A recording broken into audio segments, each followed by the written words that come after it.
We're in the last quarter mile of this marathon day. We're going to hear briefly from Senator Merkley, and then we'll get a closeout from the chair of our county board here in Lane County, Pat Farr. So let's queue up. Do we have the video ready? And let me just introduce also Sophia Francia from Senator Merkley's office sitting over here. Thank you, Sophia, for being here. And we know the senator would have liked to have been here, but really appreciate hearing from him now.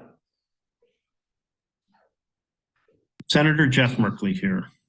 I'll never forget driving more than 600 miles up and down Oregon during the 2020 Labor Day fires. I never once broke free from the big cloud of smoke covering the state. I saw the smoking remains of several towns, several of the eventually nearly a dozen communities that were either completely burned or deeply damaged. It was a powerful experience. So thank you for inviting me to join this first Oregon Summit on Wildfire Recovery.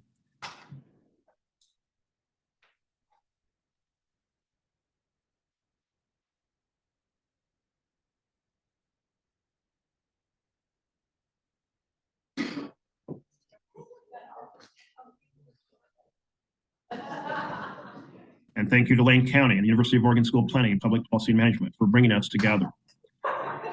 For me to join this first Oregon Summit on Wildfire Recovery. And thank you to Lane County and the University of Oregon School of Planning and Public Policy and Management for bringing us together. Thank you to each of you for your hard work, whether you're on the ground in local communities or coordinating statewide in Salem. After those fires, I knew that as the only Oregonian on the Appropriations Committee, I had to help get the resources needed to rebuild. So I secured more than $422 million for Oregon and Community Development Block Grant disaster relief funding. This is the first time that Oregon has received that kind of funding. It was just one piece of a much larger effort to protect Oregonians from wildfires. As chair of the subcommittee that funds the U.S. Forest Service, I've secured nearly a tenfold increase in funding to make our forests more fire resilient, particularly for what they call the wildland-urban interface, where forested areas meet homes, businesses, and neighborhoods. I've introduced 3 pieces of legislation to prepare our communities for wildfires, heat, and smoke. First is the Wildfire Resilient Communities Act, which will create a $30 billion fund for the U.S. Forest Service, the Bureau of Land Management, and other agencies to expand projects to protect against catastrophic wildfires. It also triples up to $3 billion for the Community Wildfire Defense Grant Program and makes the Collaborative Forest Landscape Restoration Program permanent. That's vital to the 5 CFLR collaboratives across Oregon. Second is the Smoke and Heat Ready Communities Act, which creates grants for communities to develop new tools to protect the public during extreme smoke and heat events. Protection like creating cool spaces with clean air as it can be a safe refuge when conditions get dangerous. And the third is the Wildfire Smoke Emergency Declaration Act, which will empower the president to declare a smoke emergency to mobilize the federal government to help states and local communities, just like for a flood or a storm. Allow small businesses to access the same federal resources to recover what can be a huge financial hit. A huge financial hit perhaps to our grape industry, or to our entertainment industry, like our Ashland Shakespeare Festival, or to the furniture store owner in Southern Oregon who told me about how their entire stock had been ruined by smoke. Our communities deserve the same investments in preparation, protection, and recovery for natural disasters as other regions of the country. That's why securing these resources is so important, and it's why this summit is so important. And that's why I'm grateful to all of you for your hard work and leadership on behalf of our state. Please be sure to share with my office your takeaways from this conference. I'm eager to know how I can help your communities be more resilient to and recover faster from severe wildfires. Together, we can ensure each of the towns damaged in the 2020 Labor Day fires or any other fire gets the resources it needs to recover, and that the rest of our communities get more protection to prevent destruction from wildfires in the first place. Thank you. Thank you to Senator Merkley and Sophia for being here. Appreciate it, and hit Sophia up afterwards. So folks, before we close out, our purpose for today, as you heard at the beginning this morning, was threefold: to share best practices and lessons learned from our respective communities, to build a community of practice, And 3, to develop a state policy agenda. And I will say, for me at least, today exceeded those expectations in that purpose. It was hugely impressive to see all of you here, have all of you share the stories, the panels, and the information was excellent.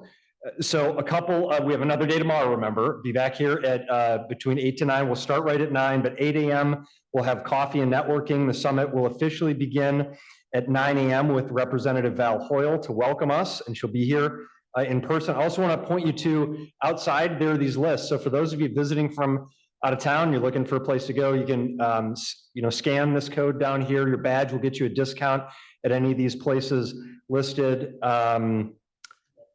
Remind you about the reception in the lobby, and then also tomorrow's Halloween. So if you want to come dressed as your favorite, nobody commented that I am dressed as your favorite university professor, and Ben Clark is dressed as your favorite county administrator. We swapped roles today. So if you would like to come dressed in character tomorrow, you're welcome to do that. So now let's welcome Commissioner Pat Farr. Commissioner Pat Farr has served as a Lane County Commissioner since 2013. He was on the board when I was hired in 2014. He is currently the chair of the Board of Commissioners. Commissioner Farr has experience serving in the Eugene City Council, in the Oregon House of Representatives, and the Bethel School District Board of Directors, as well as Lane County. Please welcome Commissioner Pat Farr.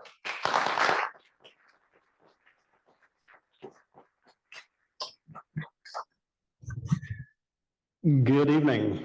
What a day, you're still here. You're probably very, very tired, I would guess.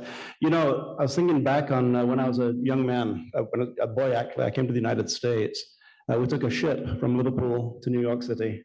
We took a Greyhound bus from New York City to Portland, and I rode in the back seat of a Volkswagen from Portland to Tillamook. Now, the first thing that struck me about the new state that I was living in was the Tillamook burn. We drove through what had been 500 square miles of devastation. The stumps were still there from a series of forest fires that began in 1933. Now, fast forward to 3 years ago, my wife and I are in a tiny travel trailer downwind of Holiday Farm. And we woke up in the middle of the night choking on the smoke. Now, we were 75 miles downwind.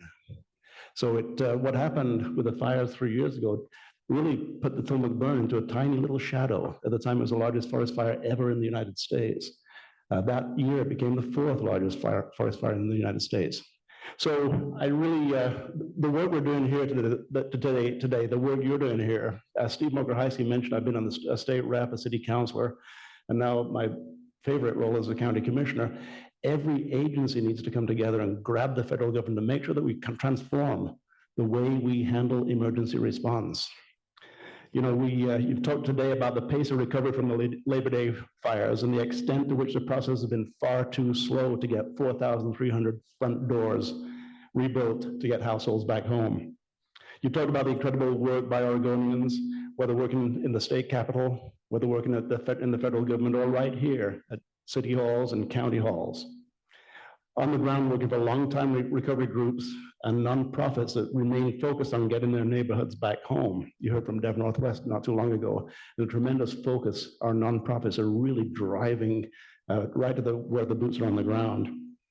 I was struck by Samantha Montano, somebody I didn't know before, had an op-ed this last week in the New York Times, laid out the shortfalls of our national disaster recovery system. Now, it's a system that was never designed to cope with as many events as we're seeing today, one right after another: flood, fire, hurricane, you name it. Here in Oregon, what, volcanoes next? I don't know.